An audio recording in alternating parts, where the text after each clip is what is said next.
Welcome to Dialogue Across Difference, an event series hosted by the Center for the Study of Politics and Governance at the University of Minnesota's Humphrey School of Public Affairs. Join us as Center Director Larry Jacobs and guests engage in conversations across the political and policy spectrum on issues of the day.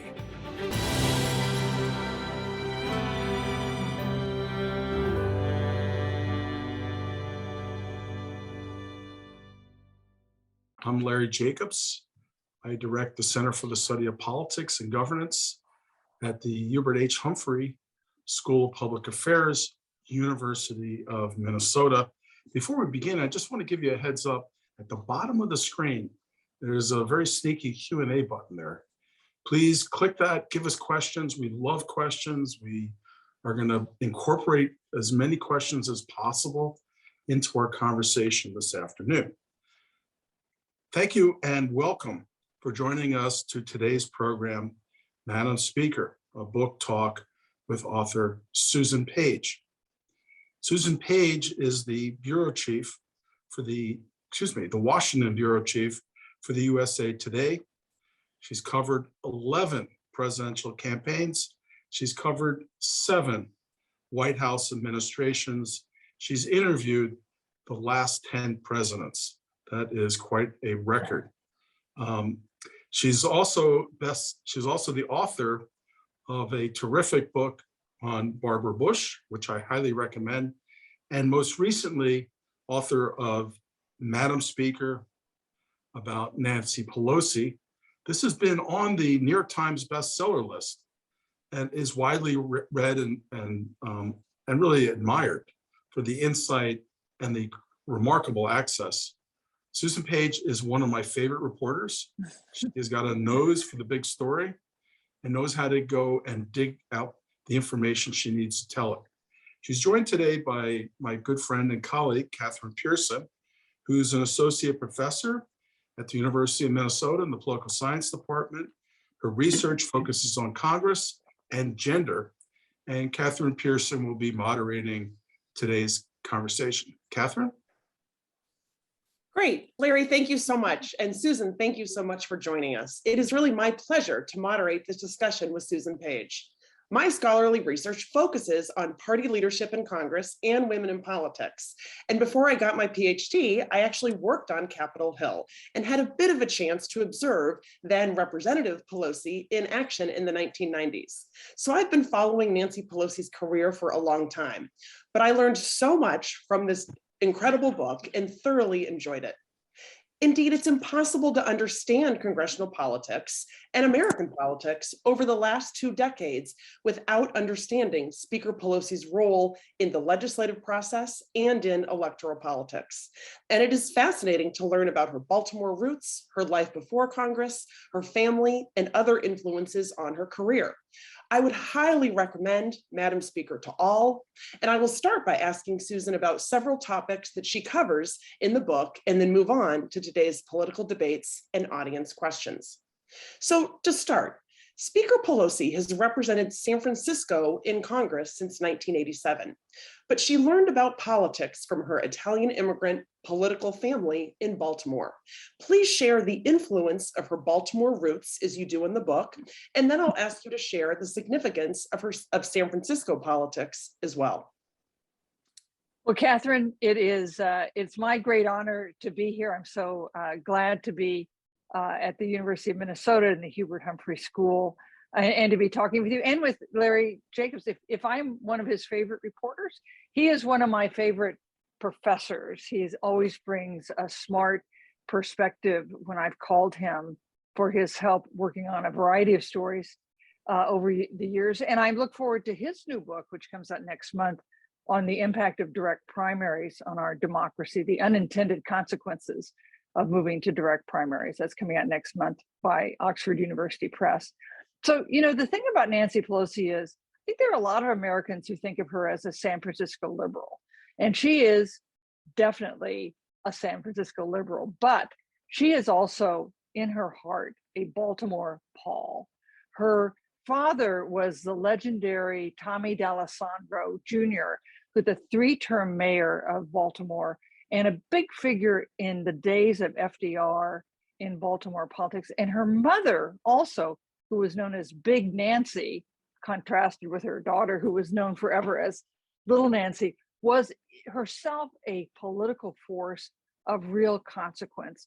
So Nancy Pelosi grew up as the youngest daughter in a big family, 6 older brothers, and a time when politics in big cities like Baltimore was a contact sport. She grew up in a milieu where her father referred to FDR as the boss, and where John Kennedy came to visit to do an event with her dad when she was in high school. So definitely these are the forces that taught Pelosi about politics and about power. Great, thank you. Before Pelosi became Democratic whip in 2001, she had a very active legislative career in Congress that few really know about today. She was a legislative entrepreneur on HIV/AIDS, represented her constituency in San Francisco on issues like the conversion of the Presidio. She was very active on human rights in China. She was a member of the Appropriations Committee, and she was definitely to the left of her party. And I think some of these things surprise people today. So if you could talk about her early years in Congress and what she did and the challenges she faced and how that prepared her, or maybe it didn't, to be a party leader. Well, as I said, definitely a liberal in the tradition of San Francisco politics. She won a special election to get elected to Congress in 1987. It was one of those crazy San Francisco elections with 14 different contenders, many of them representing peculiar third parties. And she defeated several candidates who had more political experience than she had. She defeated them in that primary, interestingly, in part by appealing to Republican voters. Her appeal to Republican voters, which was pretty sly, was, you know, a Democrat's going to win this seat. I am less offensive to you than these other Democrats. And she won that primary narrowly, and has, of course, never again had a serious challenge to her reelection in San Francisco. But her big issue when she got elected was HIV/AIDS. And I think it's easy to forget now how in 1987, there was this huge stigma attached to the AIDS issue. And most members of Congress and the President of the United States generally refused even to discuss this public health crisis that was going on. But of course, the center of the AIDS epidemic was in San Francisco. It was the #1 issue she had promised voters she would address if they elected her. And she did. She spoke about AIDS during her first remarks on the House floor, to the dismay of some of the other members of Congress who were there with her. And she really pursued it in a serious way. One, you know, that the AIDS quilt, which we all know about, a big community project that has commemorated so many lives lost to AIDS. Well, the first time the backers of the organizers of the AIDS quilt wanted to spread it on the National Mall, they couldn't get permission from the Reagan administration to do that. And it was Nancy Pelosi, who had only been in Congress a few months, who dragged in officials to her office and spoke to them as though she had a lot of power, which she didn't really have, and arranged a compromise that enabled that AIDS quilt to be unfurled on the National Mall. And from then on, she has had a really excellent relationship with activists for AIDS and HIV/AIDS. She was a liberal also when it came to the Iraq War. I mean, look ahead. Nancy Pelosi was the most senior Democratic official to oppose the Iraq War from the start. But this heritage, I think, is sometimes obscured by the fact that now she's in the leadership, and for years she has been the one making pragmatic deals, taking half a loaf when you couldn't get a whole loaf. And this has put her at odds with today's leading progressives, people like AOC and Ilhan Omar, the new breed of women and progressives on Capitol Hill.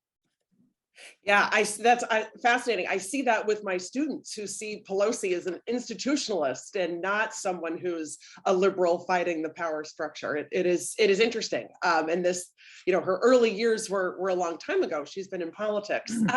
But sort of thinking about those early years, as I said, I worked on the Hill in the 1990s, and she was clearly a very active legislator, but she was not someone that people were saying, oh, she's the next Democratic Party leader. So if you could talk about her rise to the leadership. I mean, she was, by the time she started her 3-year campaign for whip, but sort of what changed from Pelosi, the legislator appropriator, to this path to the party leadership, and when did that happen? So Kathryn, I'm just interested, you've studied this. So tell me, what was your view of Pelosi back then in the 1990s as a staffer looking at her? How did you view her? And to be clear, I did not work for her. I worked for actually two different congresswomen, one who had a pretty good relationship with her, one who did not. Neither were close to her, but she was viewed as a serious legislator, someone who was very active, often on the floor, introducing bills, and then an appropriator, but definitely a very liberal San Francisco Democrat. I mean, someone who was a member then, of the Progressive Caucus. She withdrew that membership once she was in the leadership. But not someone who political scientists would sort of talk about back then as being sort of in the middle of the party, and therefore the most likely to be a party leader. And then also, of course, she was a woman, and party leadership at that time, that mainly white and men. Yeah, mainly white men. And when she announced her campaign, or when this was before she had announced her campaign for whip, but when there was some speculation brewing that she was going to challenge the lineup of men who were all prepared to move into the next step in the leadership whenever it was available. One of the men in the leadership came to her and said that, we understand you and the women have some issues you care about. You don't need to run for the leadership. Just tell us what those are and we'll take care of them for you. And you can imagine that this did not sit particularly well with Nancy Pelosi and did not dissuade her from running and from, in fact, defeating Steny Hoyer, the congressman from Maryland, who thought he was next in line for whip. So, it's interesting, Kathryn. I don't know if you would agree with me on this, but I think the fact that she was female was a bigger hurdle for her getting into the leadership than the fact that she was more liberal than the Democratic caucus as a whole then. Do you think that's true? Yes, I do think that's true, because certainly, even though sort of you think of the speaker as being someone more in the middle, like a Foley or a Gephardt, certainly the leadership reflected the range of ideological diversity within the party. But I think being a woman was a huge impediment back then. I don't know if everyone remembers. It seems ridiculous today, right? Because now we have a woman as vice president and a woman who's served as chairman of the Federal Reserve. And it seems ridiculous that at the time Pelosi was elected to the leadership, no woman had ever been elected to one of the senior leadership positions in Congress, in the whole history of the Congress. And it's not like that was so long ago, but the women who did these groundbreaking roles, and these are the kind of women I've been interested in writing books about, women who broke new ground as first lady, as Barbara Bush did, or as a member of Congress, as Nancy Pelosi did, or as a journalist, as Barbara Walters did. That's the book I'm working on now. They face the kind of hurdles that I think even a generation later are just hard to imagine. I think that's right. And I think for my students, it's hard to imagine too. And so that's why, it sort of takes me by surprise when my liberal students see Pelosi with such skepticism. Yeah, she finds that very frustrating, by the way. When progressives in her caucus think she's not liberal enough, she finds that she does not appreciate that criticism, because it's not that she's not as liberal as they are, it's that she is pragmatic.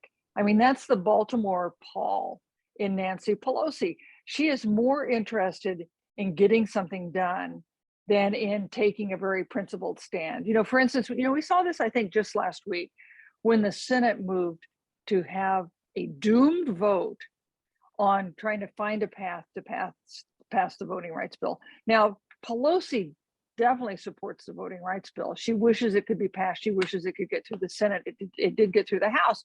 She would never have brought that bill up to make a point. She does not like to bring bills up if she thinks they're going to go down. She is a very careful counter. I can't think of a time, I'm sure there's a case of this, but I can't think of, certainly on an important bill, that she's brought up and been defeated on the floor because she thinks that is not helpful in getting whatever it is you can get done. But there are progressives who thought that was the right thing to do last week, to force two Democratic senators to cast a vote that put them at odds with their colleagues. Yeah, and her vote counting is mentioned throughout the book, whether it's on the floor for an important bill or in her early races for the leadership. You know, even in secret ballot votes, she had a good idea of how many votes she was going to get from her colleagues. See, I think another lesson from her parents, in her view, was if someone says something friendly to you, that does not mean they'll vote for you. You need to get someone to explicitly commit. And then you need to really hold their feet to the fire to make them stand up to that. And I think that's, you know, as you know, these secret ballots that they have for votes for the leadership in the Congress, how many members of Congress have gone in certain they had a majority of votes only to fall short because people would say friendly things, but not in the end cast their vote for him. Nancy Pelosi when Nancy Pelosi has a hard count, it is a hard count that she can count on. Well, as you know, when she became whip, she, you know, almost had it down to the member in terms of the votes that she had counted. And people sort of recognized her legislative skill, but also her fundraising. And her fundraising is sort of a thread that continues throughout. She's raised more money for congressional candidates than any other party leader in history. But yet she didn't want to go the route of being DCCC chair first. She wanted to go straight in to the whip operation. So if you could sort of explain that, and then also the role of fundraising and how it plays into her leadership. You know, Kathryn, she's raised $1 billion for congressional races. $1 billion. No congressional leaders ever raised that kind of money before. And she's done it with cultivation of big donors. Now, this is a criticism that some make of Pelosi, that she is very much a part of the system that cultivates big donors and gets big contributions from them. And you see somebody like AOC or Bernie Sanders, who has shown us that you can raise huge amounts of money with small donors. Maybe that's a better, in terms of our small d democracy, maybe that's healthier for our system. That's not been the course that Pelosi has taken. You know, she's a wealthy woman in California, which is a mother lode of political contributions. She has deep ties with the tech community and with the Hollywood. And so fundraising has definitely been part of her secret of success. In fact, there was an academic study that looked at the race that she won for whip. Now, the whip doesn't sound like that great a job, only it puts you on the ladder to eventually become speaker. So very important job. And their analysis showed that whether members of Congress were female or male, that did not significantly affect their vote between Nancy Pelosi and Steny Hoyer. But what did affect their vote was if they were from California or Maryland, and there Pelosi had a big advantage because more members from California than Maryland.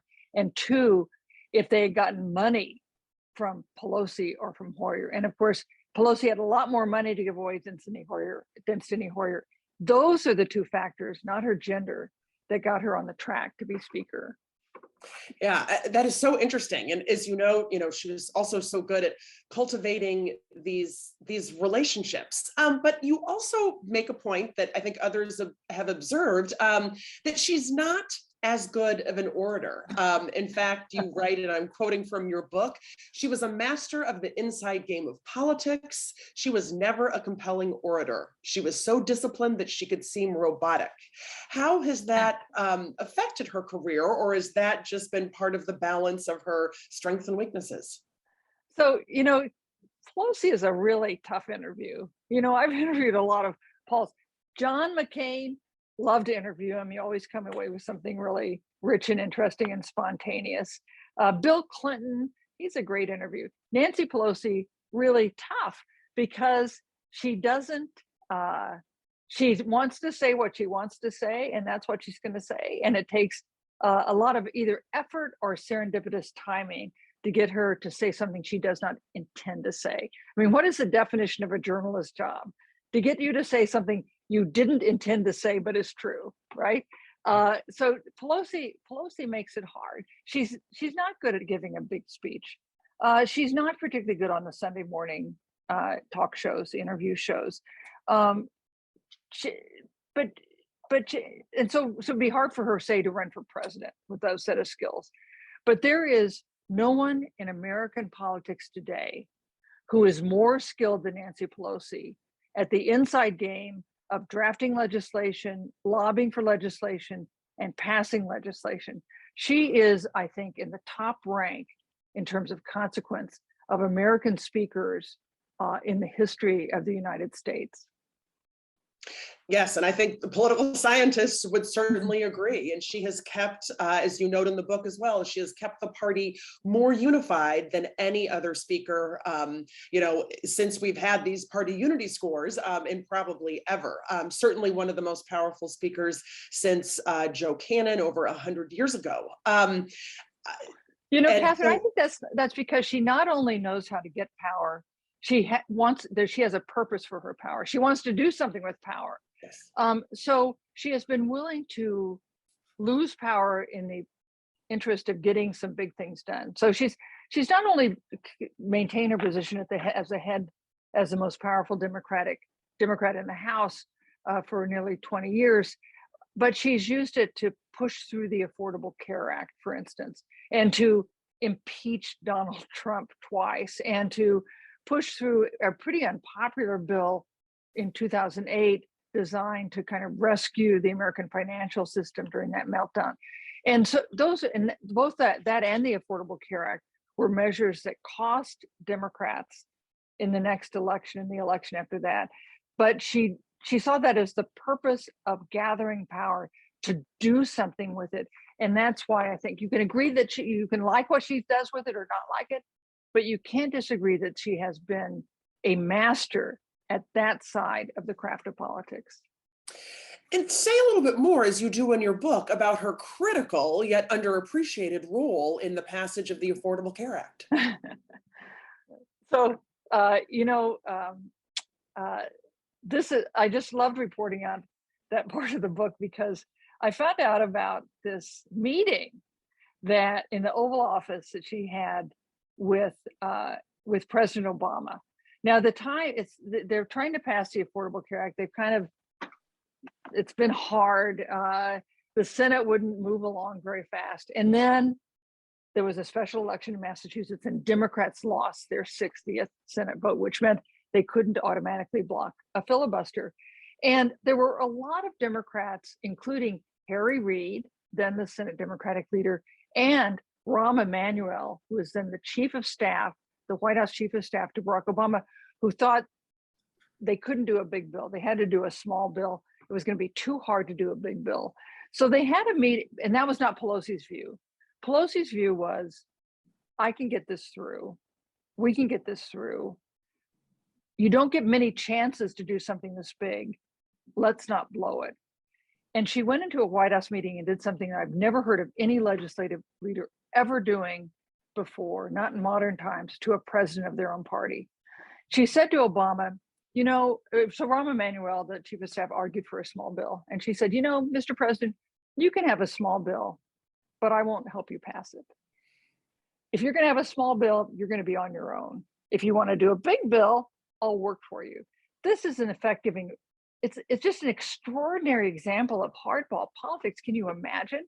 And left Obama with no option. What was Obama going to do? He was not going to get a bill through the House, a small bill, even a pared down bill without Pelosi on his side. He had to go for the big bill. He says that when I interviewed Obama for the book, he said he had also believed they should go for the big bill, and that may well be true. But Pelosi did not give him the option of going for a small bill. And what Pelosi did then to get the Affordable Care Act through a divided House, get through the version that the Senate was willing to pass, was phenomenal.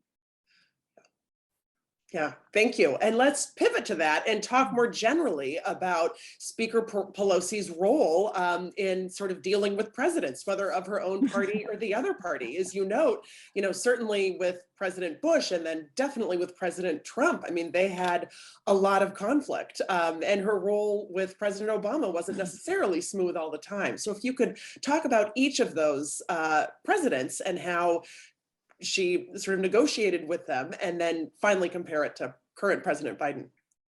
So she's very respectful of presidents. As you said, she is an institutionalist. But her relationship with George W. Bush was terrible because of the Iraq War. She told me that she thought the Iraq War was the biggest mistake in American history, which is saying a lot, and that George W. Bush was the worst president. So this is, and when I asked her if her view had mellowed with the passage of time, and she said no. So she had a difficult relationship with George W. Bush. And when the financial meltdown came in 2008, the two of them had not spoken for months. That tells you how bad the relationship was. All their conversations were all through the Treasury Secretary, Hank Paulson.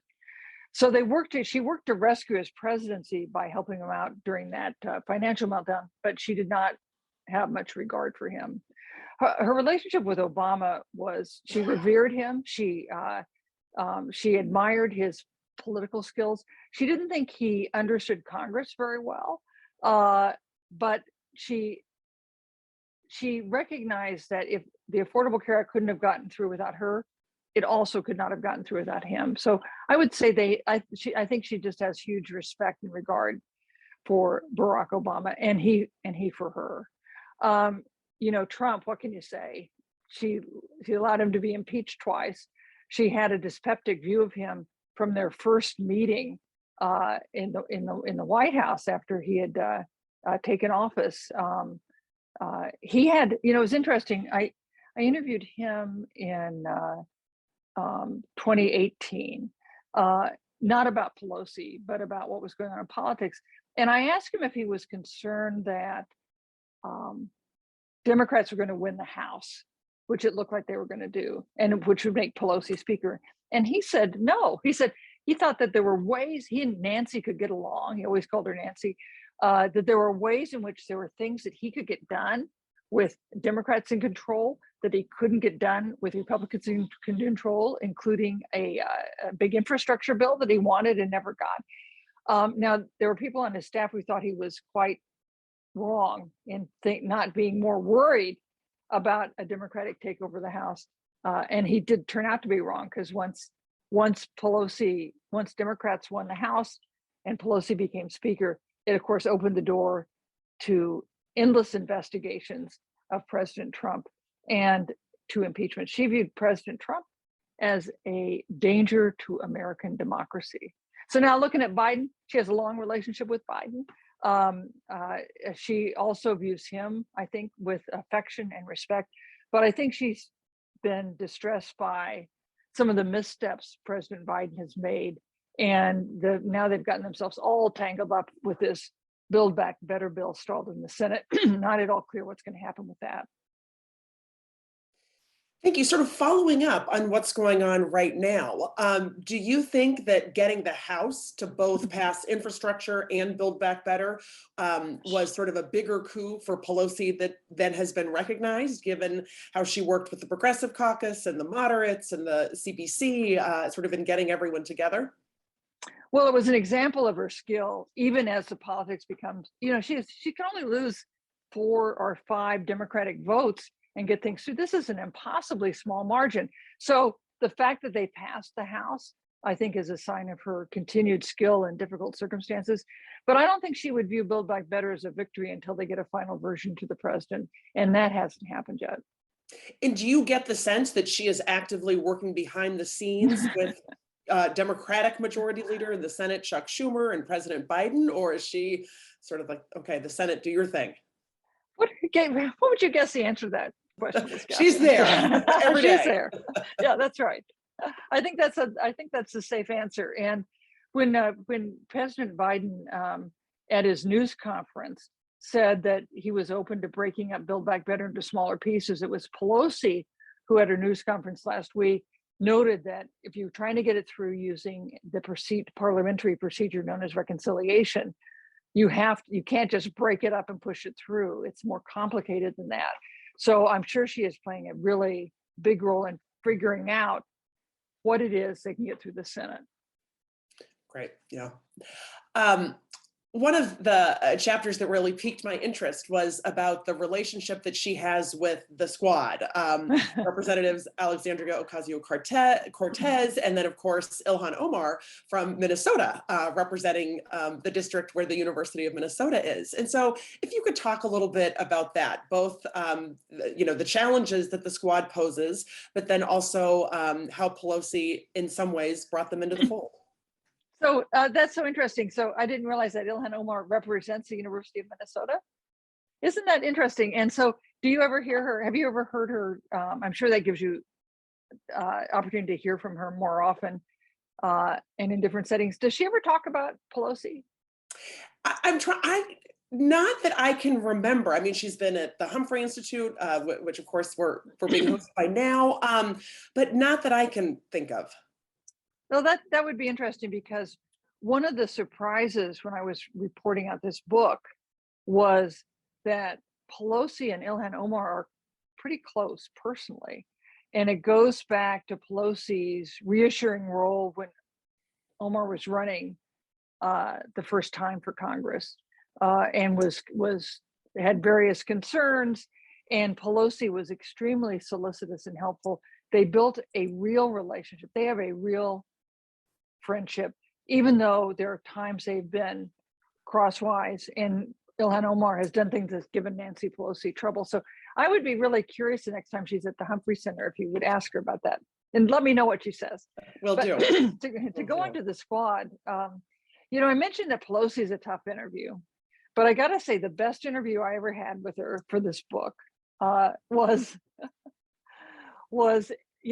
these interviews I had 10 interviews with her for the book, and they would be set up well in advance, obviously because she's the Speaker of the House and has other things to do than talk to me. So one of the interviews I had with her happened to be right after a big blow up with the squad in the Democratic caucus, like behind closed doors, but loud enough to hear it across Washington. And she came to this interview all steamed up. And so I kept asking her about what had happened at the meeting and what did you think of the squad? And she was getting annoyed with me because that's not what she wanted to talk about. And she said, I thought you came here to talk about the book. And I said, well, I did, but let me just ask you one last question, which is a reporter's trick. I said, do you think the squad appreciates the process involved in making legislation that can pass, the kind of sausage making process? And that set her off, because of course that's exactly what she thinks the squad doesn't understand, that they do not understand what you need to do and the kind of long-term calculations you need to make if you're actually going to get something done. And I got to say, she said that she quoted Dave Obey, the former congressman, who had a saying that some people come to Congress to pose for holy pictures, and other people come to Congress to get things done. This was like one of his favorite sayings, and Pelosi liked it too. And she mimicked, she said, some people come to Congress some people are here to pose for holy pictures. And she mimicked, a child posing for holy pictures. This would be her reference to the squad. Mm-hmm. And other people come here to get things done. That would be a reference to herself. So that was a time when the scheduling of the interview helped me get a more spontaneous reaction from Speaker Pelosi. That's great. That's great. Thank you. Speaker Pelosi has rewritten the script for women in leadership, as we started to talk about earlier. In many ways, her career runs counter to gender stereotypes. She's a fierce partisan. Gender stereotypes suggest that women are more likely to be bipartisan. She really doesn't work across party lines for the most part. She's the most prolific congressional fundraiser in history, as we've mentioned. And so how do you think this will help women in future leadership races? And how do you think more generally gender dynamics have paved the way or hurt her in more recent years? We talked about early years, but how does that affect her today? So, Kathryn, I've got to say that you know more about this than I do. I know you're working on a book about gendered partisanship. I look forward to reading it when you're done. And here, I want to ask a question to you. One are the stereotypes of how women lead correct, and Pelosi's an outlier, or does Pelosi show us that the stereotypes about how women lead is itself wrong? I think the stereotype, I think the situation has changed. I think empirically, you can look at the late 80s, the early 90s, and women really were voting more likely to vote across the aisle, particularly Republican women, but women in both parties. But as parties have become stronger and parties determine so much of members' fates, I think members, male and female, have incentives to toe the party line. But because women have to overcome some of these gender stereotypes, that they're not agentic, they're not fierce partisans, perhaps some women have worked harder, but that is who Pelosi is. She is a fierce partisan. She is a prolific fundraiser. So I don't know that she's necessarily trying to overcome a gender stereotype, but trying to do what's necessary to be an effective party leader in today's polarized era. Well, and I wonder to the degree to which, and this is a question you could pose for women in journalism or academia or in politics, does the fact that Pelosi basically ignored expectations of how women were supposed to behave in Congress, does that make it easier for any other woman to follow in that path? I think that's a great question. And I think probably the answer is yes. And one, it's so interesting. She clearly cares about women's issues. She talks about women's health a lot. She talks in the passage of the Affordable Care Act, there was so much about healthcare access for women. Being a woman is no longer a pre-existing condition. But yet, certainly some of her biggest sort of conflicts have been with other Congresswomen. And so it is sort of, the gender dynamics are interesting there.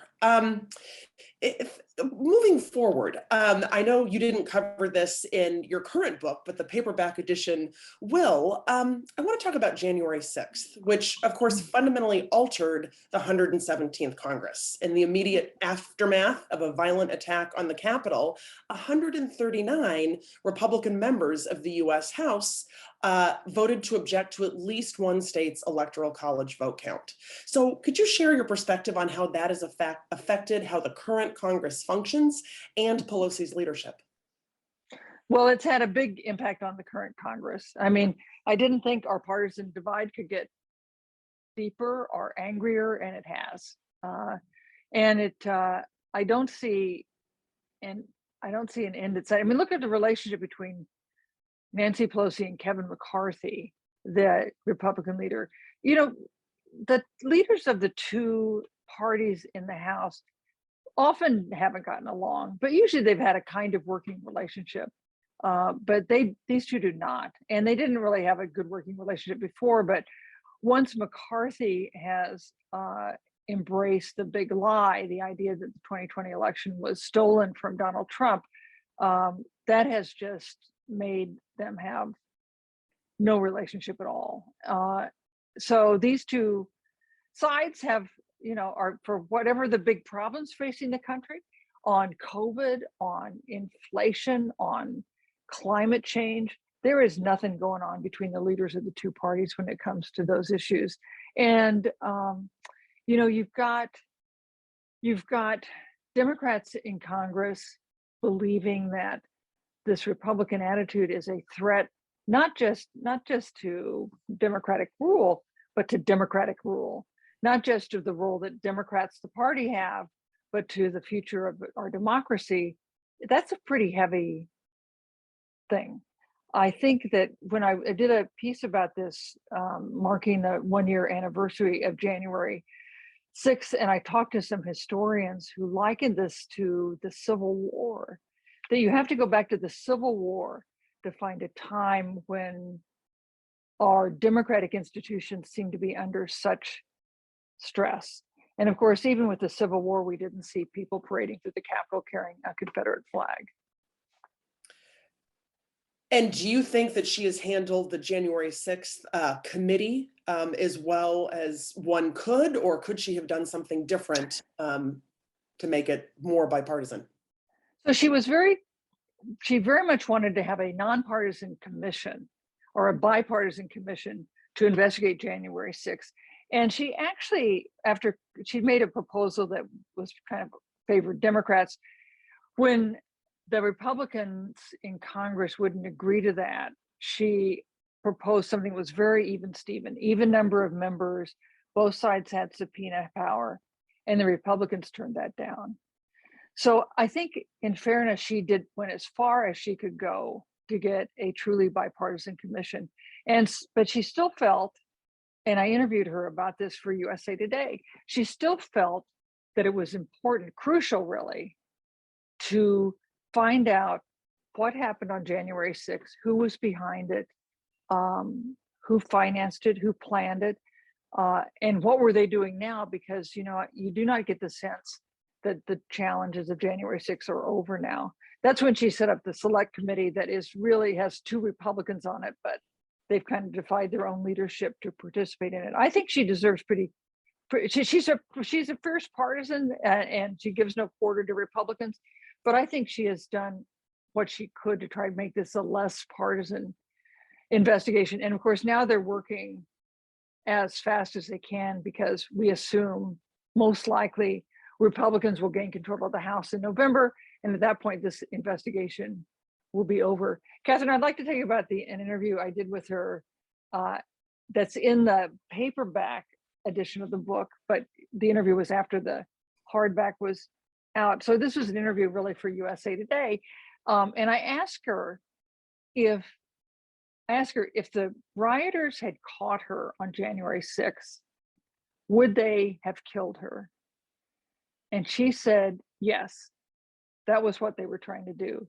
And then she said, but they would have had a fight on their hands because they would have had a battle on their hands because I'm a street fighter. And then she wears these stiletto heels. She lifted up one of her stiletto heels and said, besides, I could have used this as a weapon. Wow. Wow. That speaks volumes. Thinking about, well, first a quick question. What is her relationship like with Liz Cheney? Of course, one of the 2 Republicans on the select committee. So when I was working on the book, I saw these parallels between Pelosi and Cheney, in that the daughters of big political families, fiercely partisan, although in different parties, willing to defy, not really rising in the leadership because Cheney had been elected to the leadership, didn't really do a lot to cultivate, had kind of a tough exterior. I thought they were sort of alike. And I tried to interview Cheney about this. I sent a request into Cheney, who I'd interviewed a couple times before on other things, if I could interview her because I saw these parallels, and Cheney refused to talk to me about it. So Cheney didn't want to maybe encourage these parallels. But they're politically, they're very different, right? They are, if you look at their partisan voting records, it is 100% different. It's hard to think of an issue on which they would hold similar views. But when it comes to their attention to democratic institutions and their respect for that, on that they have found common cause. And Liz Cheney has been hugely important to Pelosi's efforts to try to keep this January 6th investigation from being completely partisan. Yeah. Thank you. And one final question from me before I turn to audience questions. So for the audience, be sure to submit your questions in the Q&A. But thinking about the 2022 midterms and the next generation of Democratic leaders, has Speaker Pelosi done enough to cultivate the next generation of Democratic leaders, party leaders? And who do you think is in that mix in the next generation? So this is, you know how in like Succession, everybody keeps waiting for the old guy to die. Well, you know, in politics, it could not die, but retire. Politicians are always calculating who next up, where could they be? And the problem that Pelosi has presented for any number of House Democrats is that she's hung on so long. I mean, she's held power for so long that there have been any number of members of the House who finally moved on to other endeavors, to the Senate or to running for statewide office, on the theory that they just couldn't count on Pelosi to ever kind of voluntarily get out of the way. You know, we think that this is probably her last term in Congress, or last term as leader, although that's not guaranteed. That's the general assumption being made. And one of Pelosi's, the subtitle of my book is The Lessons of Power. The number one lesson of power for Nancy Pelosi is one that her father taught her, which is that no one will give you power, you have to seize it. And that is a rule that will apply when Pelosi leaves the scene and a new generation of Democratic leaders are elected. Nobody's going to get handed this job. They're going to have to fight for it. That said, the most likely, the favorite, the one we think is the front runner and favored to win the opportunity to lead the Democrats in the House when Pelosi leaves is Hakeem Jeffries, who is a congressman from New York now in the leadership. He would also be a groundbreaker in that he would be the first African-American to serve in such a senior role in the House leadership. But there are some other candidates who are interested in that as well. And so I think the Pelosi lesson would be, don't be too sure until you've actually counted your votes and they've been cast in that secret ballot. Great, thank you. And following up with a question from the audience about future party leaders, just as Pelosi was more progressive earlier in her career than the average Democrat, so are the squad. Do you see any of the squad aspiring to party leadership positions? Well, they could. I mean, certainly progressives do. The chair of the House Progressive Caucus, Congressman Jayapal, is another person I think who could run for House Democratic leader and could be a formidable candidate because a number of progressives in the party has moved to the left. The Democratic Party has moved to the left, just as the Republican Party has moved to the right. And so progressives have a louder voice than they had before. You also have to think about, so who's the electorate in this election?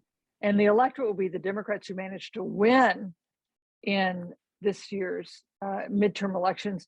And if you assume, and nothing's guaranteed in politics, but history says that it's more moderate members of the House Democratic Caucus who are at greater risk of losing their seats in an election that favors Republicans. That means the Democratic Caucus would be smaller, but even more liberal than it is now. So a progressive candidate might well be a very serious contender for the leadership. Thank you. As you note in the book, Pelosi does really try to meet with and do a good job for looking out for those more moderate Democrats in her caucus, but that's not necessarily visible. And we have a questioner who writes, as a Democrat, I admire a number of Speaker Pelosi's accomplishments, but as a Midwestern Democrat, I believe that having essentially someone who can be branded as a limousine liberal and a coastal elite hurts Democrats, especially as the Midwestern blue wall has all but collapsed. What do you think Pelosi's response would be to this criticism? Well, I think it's, we talked before about how much money Pelosi has raised for Democrats. Pelosi has also raised a bunch of money for Republicans because she is the favorite demon, the favorite villain for Republicans, and has been for decades. And that's because she's liberal, and I think it's because she's female, and because she comes from San Francisco with all the cultural overtones that carries. And so there may be ways in which that has been unhelpful to Democrats running in places like Minnesota or my home state of Kansas. You know, on the other hand, it's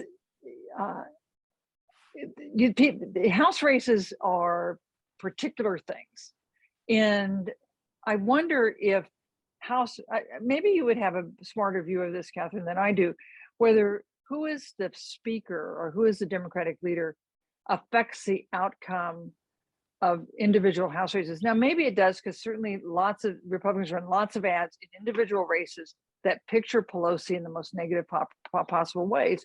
Do you think, Kathryn, that has an impact on the outcome of those House races? Well, certainly, scholarship has shown that over and over again, national politics has really pervaded congressional elections, which used to be local referendums on the incumbent. They have now become nationalized. And so a party tide is going to affect all candidates of that party. You know, at the margins, can candidates do things to insulate themselves from say, a Speaker Pelosi or their party by saying, you know, as Jason Crow did, I'm not going to vote for Pelosi for Speaker, coming from this moderate district? Yes, and maybe that helps at the margins, but in a national tide, I don't think distancing oneself from Pelosi or having a more sort of visibly moderate party leader is really going to help all that much. And of course, we know that one of the big determinants of the outcome of off-year midterms, like the one we're coming up, is the approval rating of the president. Exactly. When you have a president in your own party who is unpopular, we know that hurts House candidates in that party, even whether they try to associate themselves with him or not. I don't know if I think speakers have the same power, but maybe they do. Maybe it's part of that general impression that voters get of where a party stands. Yeah, I mean, as you note, in a midterm election, you know, of the vast majority of voters actually say it's a referendum on the president, even though the president's not on the ballot. So I think 2022 will primarily be about Joe Biden and the extent to which he inserts himself, Donald Trump. So this is an interesting question that is not about Speaker Pelosi, but it is, what future role do you envision for Senator Amy Klobuchar, the Supreme Court, party leader in the Senate? You know, Klobuchar has been interesting and been very active, and she's one of the few members of Congress who has managed to, on several occasions, work across party lines to get something done or to push something. So, you know, she had kind of a rough patch after she ran during her presidential campaign. I mean, a wonderful announcement in the snow, right? Who can forget that? But then a rough patch as the campaign went on, some questions about some of her history in Minnesota politics. But I see her as someone who's got huge potential. And I always kind of assume that if you run for president once, you'd like to run for president again. So, because that's been the case with a lot of people who've run for president. So she ran for president once, maybe she'd like to run for president again. She has many years in her career left. Yeah, thank you. Yeah. This is a question coming to us from a real campaign expert, and that is, Speaker Pelosi has helped change the face of power in Congress, not only by her leadership position, but also by getting more women and other people from BIPOC communities to run for office. Did you talk to women that Speaker Pelosi recruited to run for Congress? And can you talk to us about her approach and most effective tactics? Yeah, it's definitely been something she's tried hard to do. Were there like 25 members of Congress when she was elected to Congress? Can you imagine how small that number was? And she has done a lot to recruit diverse and female candidates for office. And one of the things she says to female candidates, you know, historically, it's been harder to get women to run than to get men to run for office. And one of the classic things that's happened is that political parties have tried to recruit women to run for office, and they say, I'm not qualified, somebody else will do it better. And Pelosi would say, that the best training she had to be to be Speaker of the House was to run her own house. That having 5 children, as she did, was the best possible training for figuring how to operate in a political world. And the causes that she cares about most, she always says children are her primary cause, the thing that motivates her in politics, that also relates to the role that she had as a wife and mother. So that is one of the arguments that she has made to women to encourage them to run for office. And she's also done things like, this was early in her career, where she would invite, if they're trying to recruit a candidate, she doesn't do this, I think, as Speaker, but before she was such a power in leadership, she would invite reluctant women candidates to come spend a day with her, see what it's like being a member of Congress, and as part of the process of making to convince more women to actually take the plunge and run.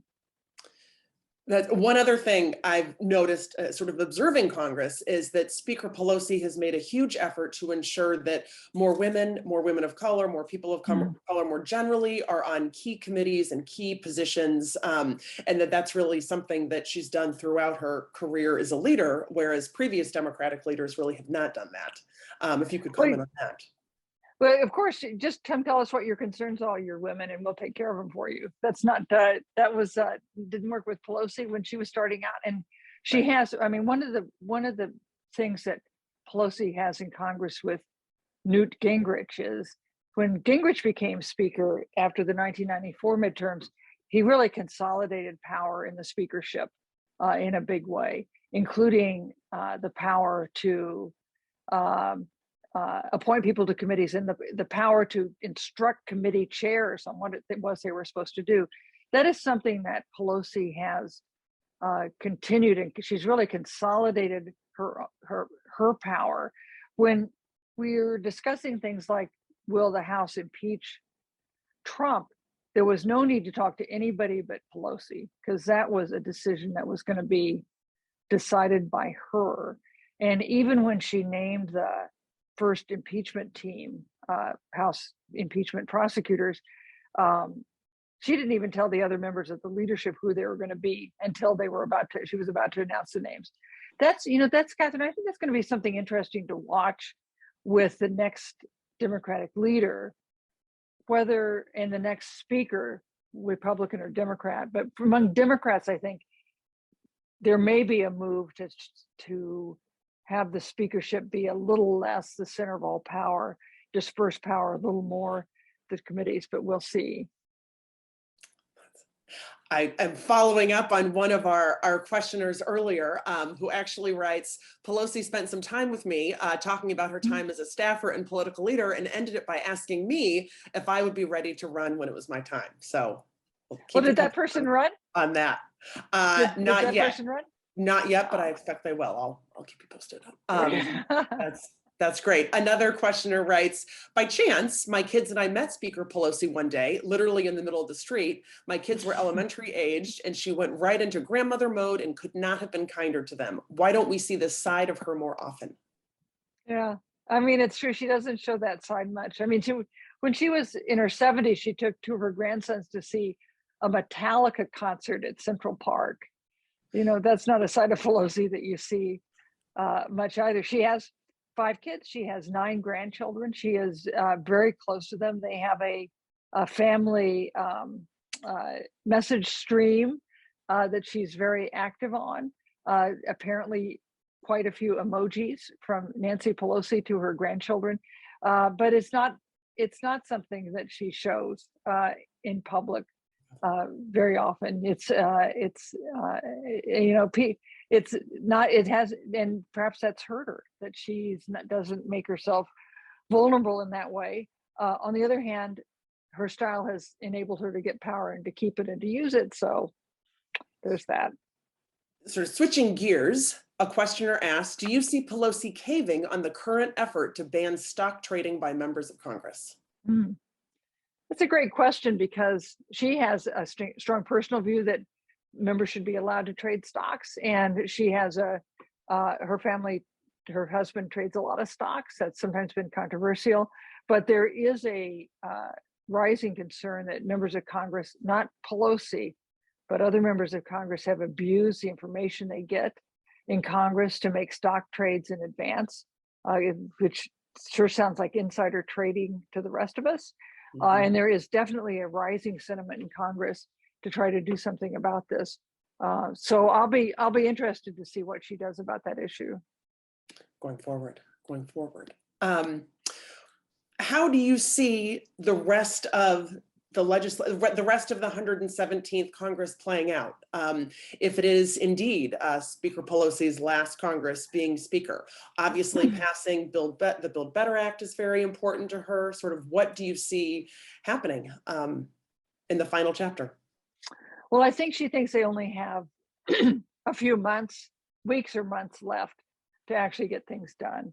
Because as you know, Kathryn, what happens is the weather starts to get warm and we will be into campaign mode and the kind of fierce campaign mode that, like Katie barred the door. So I think she thinks they have a limited amount of time to get things done. I know she'd like to get a version of Build Back Better through the Senate, as she is very aware of the parliamentary challenges to doing that, because there's almost no chance of overcoming a Senate filibuster, but not impossible. She's very concerned, I think, about climate change. That would be a part of the Build Back Better Act that she would very much like to see get enacted. But at that point, she will go into the campaign mode she's been in before of trying to protect and elect Democrats. It looks like this is going to be a very tough year to do that. We're watching, Kathryn, also for an announcement on her part. The California on February 14th, some people think of that as Valentine's Day. We think of that as the day when people can start to file to get their name on the primaries in California. And so sometime in that period from February 14th to I think March 11th, she will need to say whether she's going to run for another term in Congress. And the betting is that she will run again, win, by the way, and after that, possibly resign, prompting a special election, that she won't, in fact, not file again and let that race open up in San Francisco, because it wouldn't be helpful in terms of her campaigning and her raising money and all that. But either way, so anyway, that's a little something we're all watching for on the Pelosi front over the next couple of weeks.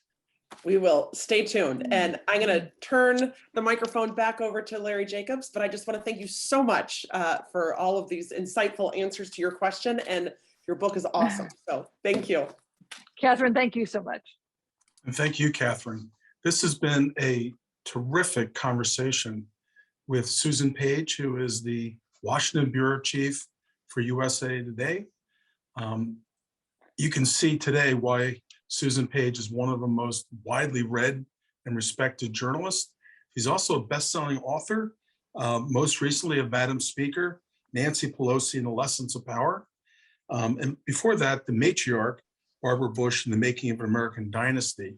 I highly recommend both books. Susan Page, thank you so much for joining us. This has really been just an extraordinary conversation that many of us have learned from.